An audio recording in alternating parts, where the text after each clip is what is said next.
Bank of Ghana hints at early rate cut as inflation continues to fall, and Shoprite's exit from Ghana sparks mixed reactions. And also COPEC rejects planned 20% transport fare hike. And to our first story, the governor of the Bank of Ghana, Dr. Johnson Isiama, says the central bank may cut interest rate earlier than expected if inflation continues to decline in July and August. Speaking at a policy seminar hosted by the Chartered Institute of Bankers Ghana, Dr. Siama noted that the Monetary Policy Committee could meet ahead of its scheduled September session to lower the policy rate further if the current disinflation trend holds. The announcement follows a 300 basis point cut last week, which brought the benchmark policy rate down to 25%, the lowest since 2022.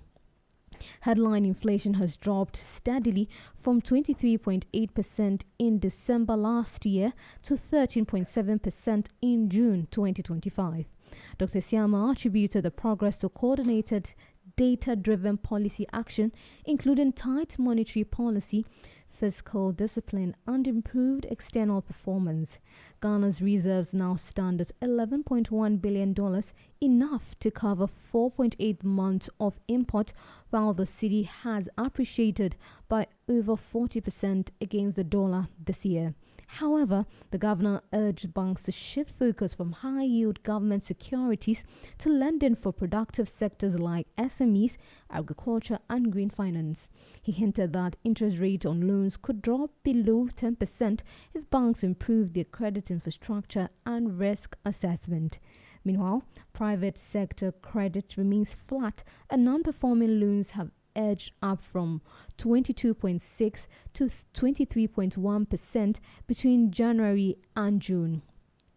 A new study by the Chartered Institute of Bankers shows strong support among bank executives for recent rate cuts, with calls for further easing to stimulate economic growth and lending. In a related story, Dr. Johnson Isiama, the governor of the Bank of Ghana, has revealed that the sharp appreciation of the Guinean cedi has led to a near 50% decline in remittance inflows. Speaking at the launch of the Bank of Ghana Chair in Finance and Economics at the University of Ghana, Dr. Siama explained that many Guineans living abroad are halting money transfers for local projects, citing less favorable exchange rate.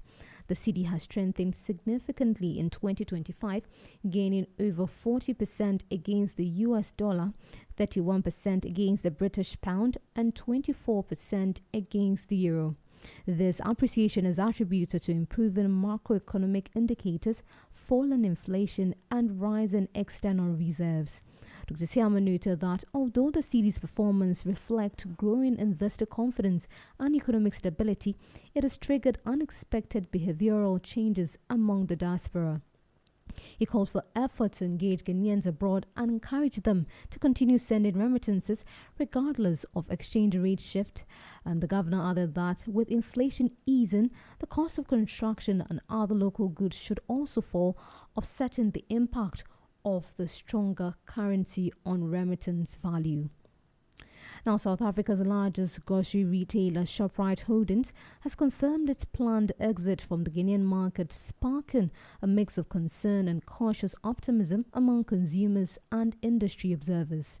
In June, Shoprite revealed it had received a binding offer for its 7 stores and 1 warehouse in Ghana, describing the sale as highly probable. The move is part of the retail giant's broader strategy to reduce its footprint in select African markets after previously exiting Nigeria, Kenya, Uganda, Madagascar, and the Democratic Republic of Congo. The company has cited a range of economic and operational challenges behind its withdrawal, including currency instability, high inflation, steep import duties, and the burden of dollar-denominated rent. In Ghana, Shoprite also faced increased competition from both local and regional retailers, along with logistical hurdles that affected its operations. Industry analysts say the company made limited long-term investment in its African subsidiaries and is now prioritizing consolidation in its home market, South Africa. The exit has raised concerns about job losses, potential disruptions in the retail supply chain, and reduced access to competitively priced goods.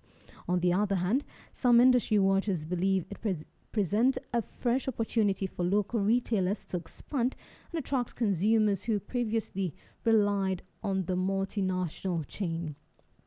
The Chamber of Petroleum Consumers (COPEC) has rejected a report of a planned 20% increase in public transport fares set for Friday, August 8. In a statement issued, COPEC said its checks with major transport unions, including the GPRTU, show no official agreement has been reached on the fare hike announced by the Ghana Road Transport Coordinating Council. The executive secretary of COPEC, Duncan Amwa, says current fuel prices have dropped from 15 Ghana cedis in January to 11 to 12 Ghana cedis per litre, making the proposed fare increase unjustified. He also dismissed claims that the new 1 Ghana cedi fuel levy alone warrants higher fares and criticized attempts to factor in yet-to-be implemented road tolls. COPEC is calling for wider consultations and warns against burdening commuters already facing tough economic times. Now let me take you through excerpt of the statement. Our attention has been drawn to a public statement by the Ghana Road Transport Coordinating Council (GRTCC) on the purported looming transport fare increment of about 20% effective Friday, 8th of August 2025. Our checks with the various transport unions, including the Ghana Private Road Transport Union (GPRTU) and other driver unions, indicate no such decision has been taken. It is also difficult to comprehend what matrices inform any such drastic upward reviews of public transport fares, as that affect largely the poor and already suffering masses. The major argument so far on this attempt at increasing transport fares is to the effect that government has increased fuel prices by a 1 Ghana cedi levy. The above arguments, though true, cannot and should not be the basis for punishing the suffering Ghanaian masses, as the overall effect of the new 1 Ghana levy is still not sufficient to wipe out the sustained reductions recorded at the pumps over the past couple of months.